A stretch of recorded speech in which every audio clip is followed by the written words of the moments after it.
Bueno, vamos a comenzar entonces. Voy a presentar esta charla se trata de morfodinámica de sistemas fluviales del grupo Chubut, pinceladas de Heráclito en un sistema fragmentario. ¿Sí? La idea un poco es comentar en el marco de esta reunión por el Día del Geólogo algunos aportes que se han hecho desde el Departamento de Geología en las últimas décadas sobre los estudios del grupo Chubut y dándole un poco el marco que tiene esta pandemia que nos tiene a todos cada uno en su casa presentando estas jornadas. En esta portada aparece una frase de Heráclito, un pensador griego, sobre la salud humana es un reflejo de la salud de la tierra, una frase que en estos momentos tiene mucho significado para todos nosotros. Y para comenzar, quería presentar la organización que va a tener esta charla.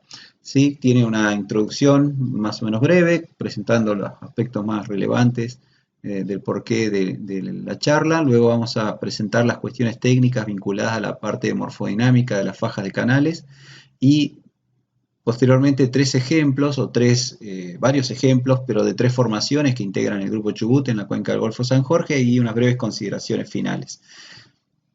En relación a la parte de la transitoriedad del registro fósil, un aspecto que es interesante tiene que ver con el hecho de que si vemos estas imágenes, y yo les comento que esas fotos fueron tomadas todas en el Cañadón Mata 7 y que representan parte del sistema fluvial de esa formación, digamos, nosotros por nuestra formación aceptamos sin mucho problema que efectivamente lo que estamos viendo es parte de un sistema fluvial fósil. O sea, las rocas tienen una duración, digamos, permanecen en el registro fósil un tiempo suficiente como para que nosotros podamos tener una idea del contexto en el que tuvo lugar el río que las formó.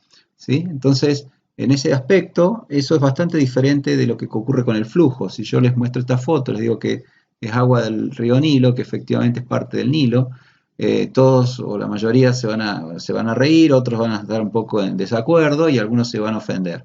Entonces estamos de acuerdo en que el concepto con el que trabajamos los sistemas fluviales depende de la unidad con la que nosotros lo estemos considerando. En ese sentido, es relevante la frase de Heráclito que dice que nadie baja dos veces a bañarse al mismo río, por cuanto todo va fluyendo, se va modificando, y de esa forma, aún con un registro sedimentario en el que nosotros podemos estar de acuerdo que es parte de un sistema fluvial, ese sistema fluvial fue muy dinámico y seguramente estamos viendo un registro muy parcial o incompleto de lo que ocurrió en ese momento. De todas formas, además, hay que recordar la frase hecha por el escritor más importante que dio la Argentina en el siglo XX, donde dice que somos el río de Heráclito, quien dijo que el hombre de ayer no es el hombre de hoy y el de hoy no será el de mañana. ¿Sí? Aquí tienen las fotos, todos reconocen a este gran escritor, pero seguramente si ven otra foto de otra época van a estar de acuerdo todos en que se trata de Jorge Luis Borges. Es la misma persona en todas las situaciones. En este sentido, nosotros vamos ahora a presentar una cierta organización, que es lo que nosotros acostumbramos a hacer, a clasificar, a dividir, a compartimentar las rocas, y en esta organización que Mayall propone para los sistemas fluviales, existe la categoría de la unidad más pequeña, que son las capas o los estratos, luego el conjunto de capas, las unidades como barras, conjuntos de barras y directamente lo que son las unidades genéticas como el relleno de un canal y su barra asociada, ¿sí?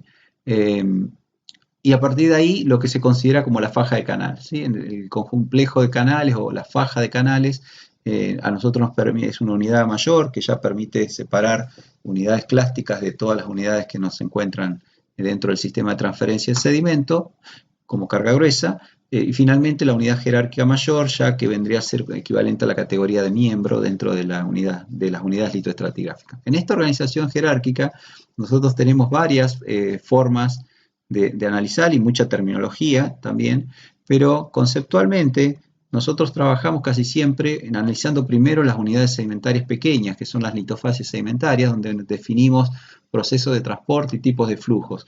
Lo que básicamente identificamos son sectores delimitados ¿sí? Todos ellos separados entre sí, identificados por procesos y características de los flujos que los movilizaron, y a partir de ahí comenzamos nuestro estudio tratando de buscar algún elemento que permita integrarlos. Esos elementos son las asociaciones de litofacies, en las cuales tenemos un ordenamiento vertical que nos permite comprender cómo se relacionan las litofacies y pensándolo como una sucesión vertical, podemos ver temporalmente cómo fueron modificándose los procesos que le dan origen a cada una de las litofacies que están involucradas. Si queremos saltar un poco de escala y comprensión, tenemos los sets inclinados de gran escala. Estas unidades tienen importancia porque nos dan la segunda dimensión que nos faltaba, ¿sí? Ya teníamos las secciones verticales y ahora podemos ver lateralmente cómo se relacionan las litofacies entre sí. En esta escala de trabajo, en los sistemas fluviales, ya comenzamos a comprender cómo es la organización espacial de las unidades de flujo que generaron los depósitos que estamos analizando. En este punto, nuestro mayor énfasis es encontrar relaciones genéticas en la lateral, ¿sí? De manera que nosotros podamos encadenarlas verticalmente y con eso ir armándonos una idea de cómo fue la distribución de los subambientes, que permiten, si avanzamos en el estudio, definir la posición o la organización que tienen las barras y los canales contemporáneos. En esos dos estadios, o en este momento, lo que tenemos es básicamente una unidad de flujo con sus depósitos asociados genéticamente y de esta forma empezamos a construir un mosaico de formas que nos van a dar información sobre los componentes del sistema fluvial. La identificación y la caracterización de barras y canales permite que nosotros podamos hacer definiciones de estilos, por ejemplo, de estilos fluviales, y esos estilos fluviales permiten a su vez de enmarcar la geometría que tienen los canales y los modos de migración hasta darnos la idea de cómo era la faja de canales que transfería el flujo y el sedimento. La idea en el estudio de los sistemas fluviales es que no se termina todo en la serie de análisis de los depósitos gruesos, sino que más bien empezamos a tener un marco en el que se movió la carga gruesa y que nos dice de qué forma se fue movilizando en el tiempo. En esta instancia, si nosotros agregamos información de la planicie de inundación, agregamos información de edades, agregamos información de la mineralogía, agregamos información de la petrología, vamos a tener una idea muy general y muy conceptual acerca de cómo estaba evolucionando ese sistema fluvial. Cuando vemos el cuadro completo nos damos cuenta que hay una serie de propiedades, por ejemplo ahora estamos viendo la cara de un eminente naturalista del siglo XIX, que se escondía y que lo pudimos juntar al analizar las diferentes escalas de análisis. También surge de este análisis constructivo, siguiendo un proceso constructivista, que el sistema tiene una serie de información oculta que requiere que nosotros tengamos un marco previo para comprender lo que hay detrás, ¿sí? Si uno le muestra esta foto a una persona que no está en el campo de las ciencias naturales, difícilmente pueda acertar en el nombre de Charles Darwin, ¿sí? En este sentido, entonces, nosotros tenemos que tener un marco conceptual y además información de diferentes escalas que nos permiten comprender el sistema en cuestión. Por ello, el análisis morfodinámico, que es la idea de esta presentación, tiene que ver con la organización a escala intermedia, sería la escala de canal o faja de canal, vamos a revisar en esta charla, y para ello el primer elemento importante a considerar es el trabajo de Allen del año 63-64, que no estaba de más decirlo, es el primer trabajo con el cual comienza la sedimentología moderna que permite integrar los procesos de análisis de facies con las variaciones laterales de los depósitos. Y en ese sentido, el modelo de barra en punta es el modelo pionero, que deriva de un modelo realizado 3 o 4 años antes para sistemas estuarinos, pero que siguió evolucionando y puliéndose y que actualmente sigue vigente. Entonces, estos modelos permiten entonces integrar los resultados de procesos que ocurren de forma bidimensional y a partir de ahí comprender la organización del sistema fluvial. Un punto un poco más evolucionado, ya que es más moderno, corresponde a los procesos que operan o los modelados que se hacen a partir de la distribución tanto de la profundidad de flujo, de tamaño de grano, dentro de por ejemplo, en este caso para un canal curvo, que nos va a decir que existen diferentes sectores. Esos sectores en relación a la profundidad de flujo van a definir una zona externa más erosiva, más profunda, ¿sí? Y una zona más somera en el sector interno de la zona del canal curvo. Y una zona con poca variación de espesor en la zona del punto de inflexión, que se corresponde con la zona de rápidos. Entonces, esta distribución de profundidad a su vez genera una distribución, digamos, asimétrica o más o menos predecible de los tamaños de grano transporte, con la depositación de los materiales más gruesos en la zona exterior, en la posición desde el ápice, en este lugar más o menos, hacia la posición aguas abajo, y los materiales más finos desde el ápice en la zona interna hacia la zona aguas abajo, ¿sí? En ese sentido, nosotros entonces vamos a tener que en una curva de un canal como este, vamos a tener granometrías más gruesas en la zona aguas arriba del ápice y más finas en la zona aguas abajo, con una zona erosiva en la zona externa y la zona de rápidos, ¿sí? Aquí con una mezcla de componentes, pero sin una granometría demasiado definida. En ese sentido, entonces, vamos a tener áreas depositacionales en la zona del talweg, la zona más profunda, la zona de la barra en la posición aguas arriba, en la posición aguas abajo, y la zona exterior, de vuelta, que es la zona más erosiva o la más de depositación más gruesa en general.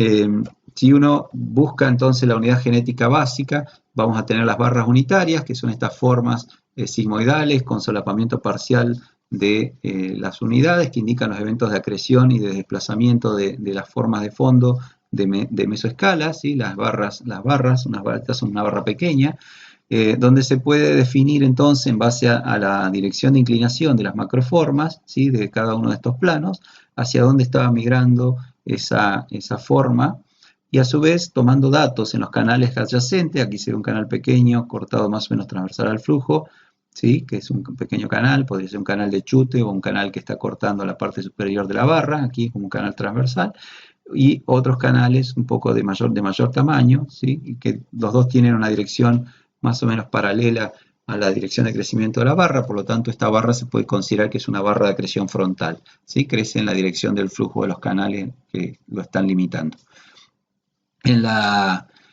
Además de estas formas que vimos recién, existen otro tipo de barras. Estas son las barras en punta, las que comentamos recién, con esta morfología convexa, y por ejemplo en las zonas que vendrían a ser la zona cóncava, esta zona que en general es una zona erosiva, a veces, dependiendo de la forma que tenga el cauce y del tipo de carga, se pueden generar barras que se llaman de contrapunta, las counterpoint bar. Estas barras son barras de grano fino, ¿sí? Se encuentran en el margen cóncavo y tienen este tipo de morfología, ¿sí? A veces, dependiendo del ángulo, si el ángulo con el que ingresa el flujo a la zona curva y el que sale es un ángulo alto, ¿sí? 80, 90, 100 grados, se pueden producir estos remolinos de acreción aquí que generan depositación también de paquetes importantes de arena, ¿sí? Por la generación de estos remolinos, que incluso son mucho más potentes que la barra que lo forma, a veces del doble de potencia, ¿sí? Que tienen este aspecto como el que se ve aquí, ¿sí? Una forma curvada, ¿sí? En sentido contrario al que venía la curvatura de la barra de contrapunta, en este caso. Sí, otro aspecto que es importante y tiene que ver con qué porcentaje de barras uno puede encontrar en el registro, ¿sí? Y para lo que estamos viendo acá es un fragmento, un pedacito del canal del río Paraguay, perdón. Y en este río Paraguay, que tiene esta zona de canales aquí y los canales abandonados que están en gris en la figura de abajo, se puede ver en blanco, en gris clarito, sería todo lo que corresponde a las barras en punta, y en marroncito se muestran las barras de contrapunta, ¿sí? Las counterpoint line representan un 20 o un 30% de las barras que se reconocen en este río en particular, y es un valor bastante alto, ¿sí? Si uno considera que estas barras en general no se describen en el registro fósil, y que además en general cuando uno trabaja en el análisis de los sistemas fluviales fósiles, casi siempre uno reconoce con más facilidad los canales y tiene quizás algunas dificultades para caracterizar los tipos de barras. Entonces, este tipo de barras, que es infrecuente en el registro geológico, en algunos ambientes actuales tiene un potencial de preservación bastante alto. Otro aspecto que complica las interpretaciones morfodinámicas son los eventos de erosión y depositación que ocurren en relación a cambios en la altura del flujo, la descarga, ¿sí? Que eso va generando zonas diferentes, zonas en las que se va a ir produciendo erosión, ¿sí? En la parte alta de las barras, por ejemplo, cuando el nivel de flujo está muy alto, y que a medida que el nivel de flujo aquí empieza a descender, por ejemplo, luego de este evento erosivo aquí en C, la zona depositacional va a ser la parte baja, erosionando parte del sector alto.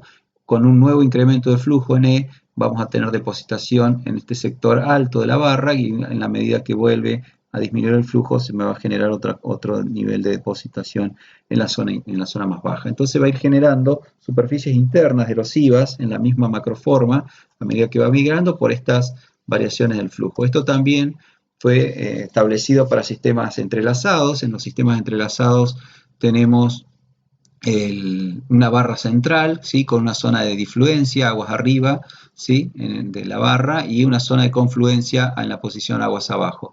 Si uno hace diferentes cortes, como se muestra aquí, de 1 a 5, los cortes muestran una serie de superficies inclinadas, ¿sí? Que apuntan hacia la posición del canal, en 1 hacia el único canal que vamos a ver, en 2 y 3 los vamos a ver con planos inclinados que apuntan hacia los canales adyacentes, ¿sí? Inclinando hacia afuera en la barra específicamente. Este es el criterio con el que se definen las barras centrales y por tanto los canales entrelazados, ¿sí? Cuando uno describe en el registro geológico estas morfologías con set inclinados de gran escala, inclinando hacia un canal adyacente, está seguro que está reconociendo un sistema entrelazado. También en este caso, si uno ve las modificaciones digamos, que ocurren en las barras, que son formas móviles, son móviles en mayor medida en la etapa de alta descarga. En esas condiciones todo el sistema se desplaza hacia abajo y se va generando erosión en las zonas altas de las barras y depositación en la zona más baja. Y a medida que si hacemos cortes, por ejemplo, A y B en diferentes posiciones, vamos a ver que en general en la zona que hay más depositación, en la zona aguas abajo de la parte central de la barra, que corresponde a esta posición, y con erosión en la parte alta y depositación en los sectores deprimidos. Y en la zona aguas arriba, fíjense que la parte preservada, que es la que está en colores, es mucho menos importante. En general acá se favorece la erosión porque impacta en todo momento, tanto en alta y en baja descarga, el flujo contra la cabeza de la barra, y por eso tenemos una mayor presencia de superficies erosivas, granulometría en general también más gruesa, y una preservación menor de los registros. En este sentido, si nos seguimos moviendo, aquí tenemos unas figuras tomadas de la Formación Cerro Barcino, no, de los adobes, de la Formación Los Adobes, una cuenca de cañón asfalto, donde se muestra la forma de una barra está mirada, ya está la posición aguas abajo, está mirada desde la cabeza, y se ven los canales transversales que van erosionando y removilizando parte de la macroforma a medida que van produciéndose la caída del flujo, ¿sí? En este sentido, si uno tiene varios cortes, ¿sí? Se va a ver que hay una diferencia importante en la granulometría, en la posición aguas arriba con respecto a la posición aguas abajo, que en general es más fina, y a su vez las barras tienen estos canales que los cortan, ¿sí? Que pueden ser como estas formas que vemos acá, si están rellenos, ¿sí? Que a su vez transfieren sedimento hacia la parte baja y pueden dar lugar a lo que se conocen como barras de desembocadura de tributarios, ¿sí? En la misma posición aguas abajo, ¿sí? O sea que una macroforma de gran tamaño puede tener a su vez pequeñas barritas y canales que están transfiriendo el sedimento en función de cómo vaya cambiando la descarga, ¿sí? Aquí tenemos un aspecto que tiene un río entrelazado actual, ¿sí? Estudiado por Lund, por ejemplo, este ejemplo de Canadá. Y fíjense, en particular lo que yo quería hacer énfasis es la proporción que hay de depósitos de barras en relación a la parte canalizada, ¿sí? Los canales representan aproximadamente el 5% del área esta, y a su vez tienen una jerarquía, ¿sí? De formas pequeñas, barras compuestas, las barras unitarias, ¿sí? Aquí, y las formas más amalgamadas, ¿sí? Que ya son ensambles de diferentes barras, algunas que han estado activas en diferentes momentos. En este sentido, vamos a considerar esto. De todo este registro, lo que se preserva en mayor medida son las barras y los canales son la porción más pequeña. Entonces, este potencial de preservación o la preservación de estos depósitos en el registro geológico mayoritariamente dejan registros de barras. Y entonces vamos a ver un poco ejemplos o algunos datos de algunas de las formaciones que integran el grupo Chubut. Aquí está el grupo Chubut, que es básicamente del Cretácico inferior alto hasta el Cretácico más alto. Está integrado por 6 formaciones. Nosotros vamos a ver ejemplos solamente de los sistemas fluviales de la formación Mata 7 que alimentaban el lago de D129. Unos datos de digamos, los datos geométricos, básicamente, de tamaño, de potencia, de ancho de los canales de Castillo y algo de la formación Bajo Barrial, ¿sí? Ejemplos de la formación Bajo Barrial. La formación Mata 7 entonces está bien representada en la Sierra San Bernardo. En casi todos los afloramientos aflora solamente la formación, la parte alta, el miembro superior, y en el Cañón Mata 7 aflora la sección más completa, que tiene 650 metros, pero que no tiene su base expuesta, que llega a tener 800 metros en sondeos adyacentes. Y lo que vamos a ver ahora son algunos ejemplos de un ejemplo del miembro inferior y otro ejemplo del miembro superior, que son cuerpos de espesores relativamente altos.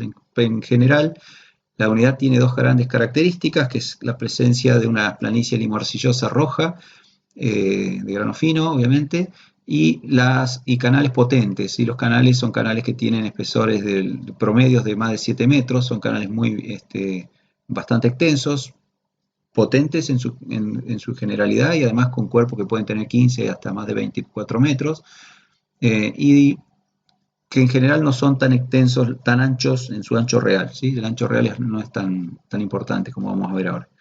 Y tienen una proporción de ceniza que está en el orden del 10 al 15%, ¿sí? En la mayoría de los lugares que se ha estudiado. Esta es una figura donde se muestran, por un lado, el espesor de los canales, aquí en la columna 2, el ancho que tienen los canales y las relaciones ancho-espesor, ¿sí? Si ustedes se fijan, las relaciones ancho-espesor son en general bajas, tienen, casi todas son cintas en el sentido, en la clasificación de Fren, pero algunos niveles tienen relaciones de doblete de hasta 90, ¿sí? 75, 90, y particularmente esos niveles son niveles que se han desarrollado inmediatamente sobre niveles piroclásticos, ¿sí? O sea, la planicie de inundación, que mayormente son limoarcilitas rojas, ha tenido momentos en los que ha habido una gran cantidad de ceniza que ha caído sobre la planicie, y eso ha generado que los sistemas fluviales se desordenen, se desorganicen, ya que al modificarse la composición de la planicie y probablemente también la carga que transfiere el sistema, ha generado intervalos cortos de tiempo con el desarrollo de canales entrelazados, ¿sí? Que luego vuelven a generar sistemas lenticulares, pero que inmediatamente sobre el sistema piroclástico que se ha desarrollado en la planicie, los canales modifican sus patrones de flujo, sus patrones su patrón en planta. Si uno entonces se hace una pequeña síntesis de las características de los canales en sus aspectos morfológicos, vamos a ver que tienen espesores promedio de 7,3 metros y relaciones WT de 14, ¿sí? Aunque hay algunos niveles que llegan a tener valores cercanos a 100, que tienen que ver con estos niveles en los cuales se produce una modificación del tipo de planicie de inundación, ¿sí? El segundo ejemplo, el que les quería contar, perdón, el primer ejemplo que les quería contar entonces es un canal que se encuentra en el miembro inferior. Aquí lo que tenemos es un paquete que tiene algo así como 16,5 metros, es un paquete bastante importante, tiene un poco más de 50 metros de ancho expuesto al menos, y consiste de 5 niveles apilados unos sobre otros, ¿sí? Cuando hacemos una reconstrucción de cómo están conformados estos intervalos, estas diferentes unidades, obviamente lo que se ve es que ha sido un canal que se ha reocupado 3 o 4 veces de manera importante la misma posición, con lo cual tenemos un canal multiepisódico. Y aquí se ven los alumnos de geología, tomando datos en el campo, y lo que se puede ver cuando uno hace las columnas es básicamente que nosotros tenemos para cada uno de estos intervalos, por ejemplo, para el 1, el 2 y el 3, el 4 es vertical, y si bien se ven 3 eventos sobreimpuestos, no están los datos de flujo, así que no lo hemos colocado para no complicar el dibujo. Pero sí se ve que lo que tenemos es un apilamiento de canales. Los canales están pintados de colores amarillitos y las barras en colores más marrones. Lo que está en rojo son las direcciones de acreción de las barras y en negrito los datos de paleoflujo. Y de esta forma vemos que tenemos un sistema de baja sinuosidad donde el flujo tiene una dirección hacia el sur 184 grados, ¿sí? Y las direcciones también, 176 grados, perdón, y las direcciones de acreción de las barras también son hacia el sur. Entonces, acá lo que tenemos es un sistema de baja sinuosidad que, por repetición de la numerosa reocupación, numerosas veces de ocupación de la posición del canal, vamos construyendo un paquete que finalmente tiene 16 metros, pero que en realidad las unidades individuales de los canales y de las barras tienen 1 metro y medio aproximadamente, ¿sí? En el medio quedan depósitos finos que indican el abandono del canal y de la posterior reocupación por unidades canalizadas y por barras a su vez, pero de un espesor que no es tan importante. O sea que tenemos paquetes que tienen dimensiones verticales muy importantes, pero construidas por eventos individuales que tienen poco espesor individualmente, ¿sí? En contraste, aquí hay un ejemplo de un canal que tiene de ancho 412 metros, de ancho aparente, y que tiene espesores importantes, muchos metros de conglomerados. Aquí hay una persona, ¿sí?, de escala. Esto tiene casi 4 o 5 metros de conglomerado solamente. Las macroformas son muy extensas, el grano es grueso y tiene múltiples superficies de corte en diferentes posiciones. Si uno busca la forma de hacer una reconstrucción geométrica, lo que se puede ver es que, digamos, comprimiendo un poco el perfil y dibujando las superficies, luego de recorrerlas en campo, obviamente, lo que se ven es una serie de eventos abajo que están pintados en gris y en colores naranjitas y rojizos, en los cuales se ven unos sistemas entrelazados. Estas formas son las superficies que antes definíamos como barras y canales, de unos 3-4 metros pequeñas, pero luego están estos eventos en amarillo, que son eventos que van de macroformas muy grandes, que van desde la parte alta a la parte baja del canal. Estas barras tienen hasta 24 metros de altura, o sea, esto es un canal muy importante, probablemente el río más grande que ha surcado en la cuenca del Golfo, porque tiene una profundidad de flujo muy, muy grande. Y en general se destaca, probablemente sea un troncal de las redes de drenaje que vienen del norte, y se destaca y se diferencia del resto porque está unos 10 metros por encima los tamaños de las estructuras de lo que se ve en otros sectores. Entonces podemos ver en este caso en particular canales potentes que reflejan en realidad ríos que han tenido una dimensión espacial muy grande, ¿sí?, y que no vuelven a aparecer en otros sectores, en otros afloramientos, ¿sí? Esto ha evolucionado a un sector que actualmente no está aflorado, o probablemente sea una zona de convergencia de flujo de otros tributarios de gran escala también, y que cuando miramos la parte superior, ¿sí?, nosotros nos vamos a la parte, digamos, de arriba, hay una serie de canales pequeños, algunos de ellos meandrosos, ¿sí?, que van indicando que el sistema se ha desactivado, ¿sí? Entonces, algunos de estos de arriba son, como dijimos, meandrosos. Entonces tenemos transformaciones de procesos en diferentes posiciones de esta faja de canales, y nuestro sistema ha ido mutando, ¿sí?, desde canales entrelazados pequeños a un sistema de baja sinuosidad pero de gran altura o con una profundidad de flujo muy grande, y luego la desactivación de este sistema a partir de un proceso de abulsión que dejó canales pequeños, ¿sí?, con un comportamiento meandroso. Bueno, o sea que tenemos diferentes tipos o estilos también de sistemas en la formación Mata 7. Para la formación Castillo, simplemente quería hacer un comentario en relación a la distribución general. Nosotros acá estamos viendo una cuenca para el Aptiano con un sistema centrípeto, con una cuenca orientada en sentido este-oeste principalmente, y los afloramientos están en una zona que en general reflejan una zona con muy poco espesor comparado con las zonas los depocentros más importantes, ¿sí?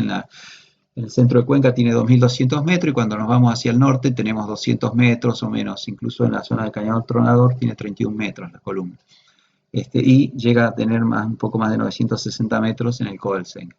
Estas variaciones espaciales nos van mostrando diferentes regiones, diferentes sectores geográficos con espesores preservados diferentes, y cuando nos movemos desde diferentes lugares, lo que vamos a ver son canales que van modificando su forma, su aspecto y su comportamiento. Este es el aspecto general que tienen los diferentes canales que se preservan en diferentes posiciones geográficas, ¿sí? En la zona norte, que es la región 1, lo que hay prácticamente es un depósito gradacional de cenizas. Esta es una zona muy condensada, no tenemos canales fluviales, pero a medida que nos vamos moviendo por las regiones 2, 3 y 4, que van de norte a sur, vamos a tener primero un predominio muy importante de canales que reflejan procesos de transporte asociados a flujos densos, y a medida que nos vamos moviendo hacia el sur, eso va desapareciendo y van aumentando la proporción de canales asociados a sistemas de baja sinuosidad. Los depósitos asociados a flujos no encausados también son comunes, aparecen en todas las columnas, en todos los sectores que se han analizado. Acá se han hecho 19 columnas sedimentológicas para integrar esta figura. Y además se encuentran a veces procesos de retrabajo de ceniza, ¿sí? Que es bastante frecuente porque la proporción de ceniza de la formación es muy alta, ¿no? A más del 70% es ceniza que ha caído y se ha retrabajado por los sistemas fluviales, no por caída directa en general. Un aspecto que es interesante cuando se compara con la unidad subyacente tiene que ver con la geometría y las dimensiones, ¿sí? Si estos datos están tomados en la misma área, ¿sí? La formación Mata 7 en el cañón Mata 7 está cubierta por la formación Castillo, y el análisis de los canales de Castillo muestran primero que hay una reducción muy importante del espesor preservado de estas unidades, de estos canales, y además que los canales son mucho más pequeños, o sea, son menos potentes y son relativamente anchos, ¿sí? Eso da que las relaciones WT son altas, son de 45 o 47, que se ve, en comparación a 14 que teníamos en Mata 7, ¿sí? Por lo tanto, los canales tienen una forma diferente. Esto está relacionado probablemente a las modificaciones en el tipo de planicie también y a la episodicidad de la descarga, que generalmente ha producido cuerpos con geometrías más mantiformes. Si uno se mueve en diferentes, y acá están marcadas los tipos de canales, ¿sí? Entrelazados, de baja sinuosidad, asociados a flujos densos o a flujos no encausados. Pero de todas maneras hay un cambio geométrico significativo, ¿sí? Si uno compara en diferentes posiciones, aquí tenemos datos de la Sierra de Castillo que vimos recién, los datos de la Sierra Silva y los datos del Kodelsenger, lo que vamos a ver es que tenemos una geometría en general que está dentro de lo que son los mantos angostos, ¿sí? Entre 15 y 100, con algunos canales con geometría en cinta y otros pocos como mantos anchos, ¿sí? Pero un aspecto interesante es que la geometría promedio de todos estos canales es más o menos parecida, ¿sí? Entre 40 y 45, 47. Y esto es un dato interesante porque estos afloramientos son análogos de reservorios que hay en el subsuelo, y los datos más difíciles de obtener son los anchos que pueden tener los canales, ¿sí? Nosotros acá estamos viendo en los diferentes lugares que el espesor va modificando, ¿sí? En la región del Castillo 1,29, en Sierra Silva 2,57 y hacia el sur en el Kodelsenger 2,89. Pero esas relaciones, aunque el ancho va cambiando, las relaciones de forma con respecto al promedio al menos se mantienen más o menos constantes, ¿sí? O sea que teniendo un espesor promedio más o menos constante, uno puede extrapolar estos resultados a las zonas cercanas del subsuelo. Finalmente, el tercer ejemplo que quiero presentar es de la formación bajo barrial. Aquí lo que vamos a ver son dos ejemplos, uno en el Kodelsenger y el segundo en la zona del Cerro Ballena, que se encuentra en la figura de abajo. Y los ejemplos básicamente lo que intentan mostrar es un poco lo que se vio a partir del estudio bidimensional, ¿sí? De las columnas del Kodelsenger y del Cerro Ballena, donde se pudo mapear y determinar o posicionar toda una buena cantidad de las fajas de canales que se encuentran afloradas en estos afloramientos. Acá en el Kodelsenger tienen 4,5 kilómetros de largo y aquí tienen un poquito menos. De todos modos, lo que se ve, digamos, en principio es que los sistemas tienen, en general, para el Kodelsenger son de baja, digamos, tienen alta acomodación, la conectividad de los canales no es tan importante, son canales en general angostos, y que hacia arriba se reconocen canales de mayor tamaño, ¿sí? Lo mismo ocurre aquí en el Cerro Ballena, abajo canales relativamente desconectados entre sí, con relaciones entre planicie y canal entre 1 y 6, y aquí arriba canales más anchos, más extensos y más potentes también, ¿sí? Con la cantidad de datos que se ha tomado, nosotros lo que hemos hecho acá son unas curvas de frecuencia, ¿sí? Para mostrar solamente el ancho real, por ejemplo. Estos son los canales del Kohlel-Zenger y aquí están los del Cerro Ballena. Y lo interesante es que, si ustedes se fijan, los espesores promedio, los anchos promedio del miembro inferior son de 112 metros y el del miembro superior de 146 en el Kohlel-Zenger. Y cuando uno se va al Cerro Ballena, estos valores son de menos de la mitad en promedio, ¿sí? 46 metros de promedio aquí y 62 metros de promedio.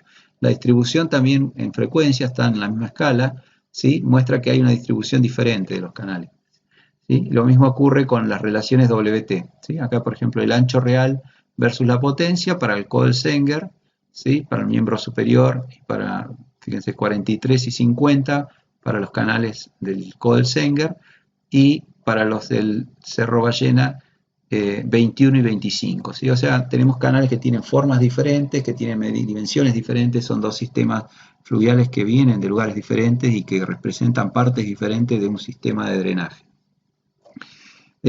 Un ejemplo de un canal meandroso en el Cerro Ballena les muestra, por ejemplo, en este sector, en el sector A, superficies inclinadas de gran escala que chocan contra un borde. Este borde es efectivamente la zona erosiva del canal, el margen externo sería, ¿sí? Donde tenemos los conglomerados, esos conglomerados están impregnados con hidrocarburos, ¿sí? Y después tenemos toda una zona, unas unidades más o menos tabulares, que son la B, C y la D, que se siguen aquí arriba, ¿sí? Que van mostrando cómo el sistema se va desplazando hasta llegar a la posición donde se reconocen las barras, la parte depositacional de la barra en punta, ¿sí? La parte, el margen interno, ¿sí? Que son estas superficies inclinadas que se ven en este sector. Estas superficies inclinadas, si uno si uno toma los datos de las direcciones de acreción, ¿sí? Dan en una dirección perpendicular prácticamente a los datos de flujo, con lo cual se demuestra su carácter de canal meandroso. En este sentido, si nosotros tomamos los datos y vamos reconstruyendo todas estas formas, podemos ir determinando las direcciones en las que fueron ocurriendo los eventos de acreción, ¿sí? O sea que tomar datos de paleoflujo y de las direcciones de inclinación nos permiten a nosotros reconocer qué sector del meandro estamos viendo y cuáles han sido las direcciones en las que se fue moviendo los diferentes componentes de esas barras. Otro ejemplo, en este caso para un sistema meandroso, un sistema entrelazado, nos muestra una barra, aquí una barra central con una superficie inclinada grande con dos eventos de acreción de las barras y el canal adyacente en este sector que es cubierto luego por otro canal, ¿sí? Como los datos de flujo, tanto del canal de la izquierda en este caso como el de la barra central, como los datos del canal de la derecha son más o menos paralelos entre sí, lo que están diciendo es que nosotros básicamente estamos parados más o menos en una posición central de la barra, ¿sí? Bueno, una frase de Heráclito: si buscas la verdad, prepárate para lo inesperado, pues es difícil de encontrar y sorprendente cuando la encuentras. El último punto de esta charla tiene que ver un poco con alguna información que se puede sacar a partir de ver las columnas sedimentológicas tradicionales, ¿sí? Voy a presentar un dato de una de las columnas publicadas del Cerro Ballena. Lo que voy a hacer ahí es pintar con diferentes colores qué tipo de mecanismo de migración es el que generó ese depósito en particular. Entonces vamos a diferenciar entonces los estilos de migración lateral gradual, que dan canales meandrosos, de aquellos que migran por abulsión, tanto por abulsión por progradación, por abulsión de tipo incisional o por reocupación, con diferentes colores. Los canales meandrosos obviamente se obtienen o se deducen tomando los datos de paleoflujo y de las direcciones de acreción, ¿sí? Cuando nosotros tenemos un sentido de migración lateral, podemos identificar en esta columna en particular dos canales que tienen este comportamiento, ¿sí? Si uno va luego fijándose los estilos de migración por abulsión, podemos tener la abulsión por progradación. Aquí lo que ocurre es que se genera un abanico de desbordamiento, ese abanico empieza a recibir gradualmente más agua y empieza a crecer y finalmente se conecta con algunos tributarios que están drenando hacia un canal en una posición aguas abajo. Por lo tanto, este canal luego crece y se conecta con el canal principal, ubicando el canal por encima de los depósitos de explayamiento, ¿sí? Entonces, en las columnas lo que nosotros vemos es básicamente una serie de eventos con alternancia de materiales producidos por decantación y materiales arenosos con cuerpos lobulados, ¿sí? Y en los perfiles sucesiones granocrecientes básicamente, que después, digamos, rematan con un canal principal.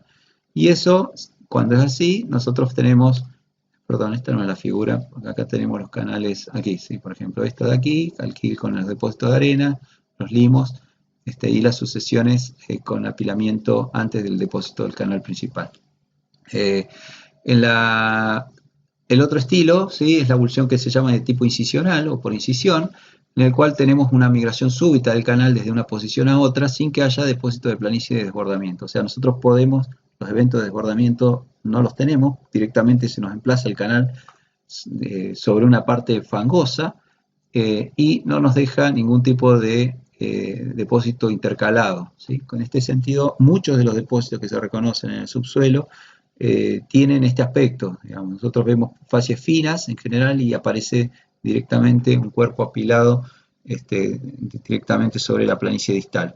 ¿Sí? En los afloramientos tienen este aspecto directamente, ¿sí? Facies finas, muy finas y la posición del canal encima.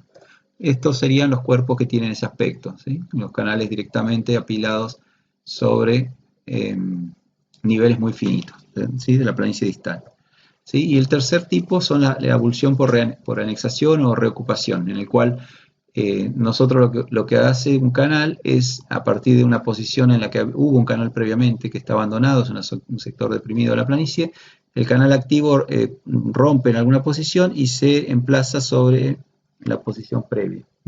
Y en este sentido lo que queda en el campo es una, digamos, es una forma curvada, este es el canal previo, ¿sí? En el medio quedan unos depósitos fangosos, que son estos de acá, y el canal se ubica encima copiando la morfología que tenía el depósito o la morfología del canal anterior que había sido abandonado. Entonces aquí serían los canales que están en verde, ¿sí? El canal se ubica sobre el depósito previo. Entonces, un ejemplo, esto, digamos, de alguna manera a nosotros nos da información, nos sirve para comprender la forma en la que el sistema de canal migró, ¿sí? En su planicie de inundación, o cuál es el evento dominante, al menos los tipos dominantes. Y este tipo de ejemplo, este tipo de ejercicio, a nosotros nos ayuda a comprender, digamos, cómo han quedado o cómo se han preservado los diferentes eventos de relleno y qué representan directamente. Y además se puede hacer una extrapolación a los mecanismos que uno espera encontrar en el registro fósil que está en el subsuelo de la cuenca, por ejemplo. ¿Sí? El último punto que quería tocar tiene que ver con la forma en la que, o las predicciones que se pueden hacer a partir de los mecanismos de migración. ¿Sí? Un comentario simplemente, estos son los diferentes estilos de migración de los meandros. ¿Sí? Acá tenemos expansión asimétrica, ¿sí? Donde la zona más deprimida del canal viene a ser el talweg, aquí es la zona, esta depresión que está pintada en azul. A medida que el canal va expandiéndose, va generando una zona que se encuentra más alejada, más hacia la zona externa y que a su vez es más profunda, ¿sí? Se va profundizando porque el canal va erosionando progresivamente hacia la zona exterior, ¿sí? También puede ser expansión asimétrica, expansión y rotación, ¿sí? Por traslación o migración aguas abajo o una combinación. En estos casos lo que va ocurriendo, fíjense que la zona más deprimida va migrando, ¿sí? Se va produciendo la migración de esta posición, pero migra en diferentes direcciones. Por lo tanto, el registro que va a quedar preservado, el registro geológico preservado, también nos va a dar a nosotros una distribución diferente de las facies, ¿sí? En la faja de meandros, ¿sí? En este caso, para traslación pura, ¿sí? Nosotros lo que vamos a tener, fíjense, sería un ejemplo como este, donde va migrando el canal en esta posición y va generando un depósito aquí. Y la zona del talweg va a ser siempre esta de aquí, ¿sí? Por lo tanto, nos da una trayectoria más bien recta, paralela a la dirección de traslación, ¿sí? Y en el caso de expansión asimétrica, ¿sí? Donde se va produciendo un talweg más profundo en la zona exterior, nos va a ir generando estas morfologías, ¿sí? El talweg va a tener esta morfología como una forma de cuchara, ¿sí? Que va profundizando de forma hacia la parte exterior, y en la otra vuelta del meandro vamos a tener un talweg que tiene la dirección y la profundización en sentido contrario. Entonces, toda esta información a nosotros nos hace conocer o nos permite conocer la distribución que van a tener las diferentes facies y los diferentes grupos de depósitos que están asociados a la migración de estos canales. Por lo tanto, entonces, para Eh, para terminar, quisiera hacer un comentario breve, ya que lo que nosotros hemos visto en los afloramientos es que nos da muchísima información que sirve para comprender la evolución de los sistemas fluviales y para tener mucha información de los datos geométricos, ¿sí? Por ejemplo, los tamaños de las cosas, los tamaños de los canales, los tamaños de las barras, la profundidad que pueden tener a partir de esos, que tuvieron los sistemas de transferencia a partir de las dimensiones que tienen las barras, y para entender también de qué manera se pueden ir, digamos, armando volúmenes de información que integren datos geométricos, granulométricos y de procesos. Sin embargo, todavía se puede mejorar esta comprensión haciendo estudios arquitecturales que reflejen la complejidad natural que se observa en los sistemas actuales. Uno de los aspectos que nos ha llamado la atención es que en cada lugar que hemos ido a trabajar hemos encontrado que los sistemas fluviales que estaban considerados de un solo tipo tienen 4 o 5 tipos diferentes de canales, ¿sí? Con procesos diferentes de migración, procesos más o menos frecuentes asociados a algún evento de tipo de desbordamiento o cambios de estilo fluvial asociados a la presencia de material piroclástico. ¿Sí? Como que hay diferentes controles que modifican los sistemas en diferentes posiciones y en diferentes tiempos también. ¿Sí? Un mayor incremento en la densidad de datos arquitecturales va a permitir hacer análisis espaciales un poco más integrados. ¿Sí? El otro punto importante es hacer más énfasis en la identificación de los mecanismos de migración, ¿sí? Ya que los diferentes, como se vio en las últimas figuras, estos mecanismos, cuál es el mecanismo dominante, condiciona qué tipo de rasgo de la faja de canales se va a preservar, ¿sí? Por lo tanto, eso es importante para conocer sus propiedades como reservorios, ¿sí? Especialmente su distribución de porosidad y permeabilidad. Y por último, la obtención de datos sedimentológicos, ¿sí? Que permitan estimar la reconstrucción de la paleohidrología también es muy importante. Esto se puede hacer tomando datos sistemáticos de los tamaños de los sets, haciendo mediciones del tamaño de las barras o haciendo reconstrucciones a partir de la geometría preservada de las barras en punta o de las barras que existan, como para hacer estimaciones del tamaño que tenía el canal contemporáneo y con eso hacer estimaciones del área de drenaje, del caudal y demás. Entonces, ese tipo y también comparando, digamos, con análogos actuales o con análogos fósiles, pero preservados en otras cuencas, también puede ser un dato muy importante. Bueno, con esto quería completar mi charla. Feliz día al geólogo, que tengan un buen día. Muchas gracias.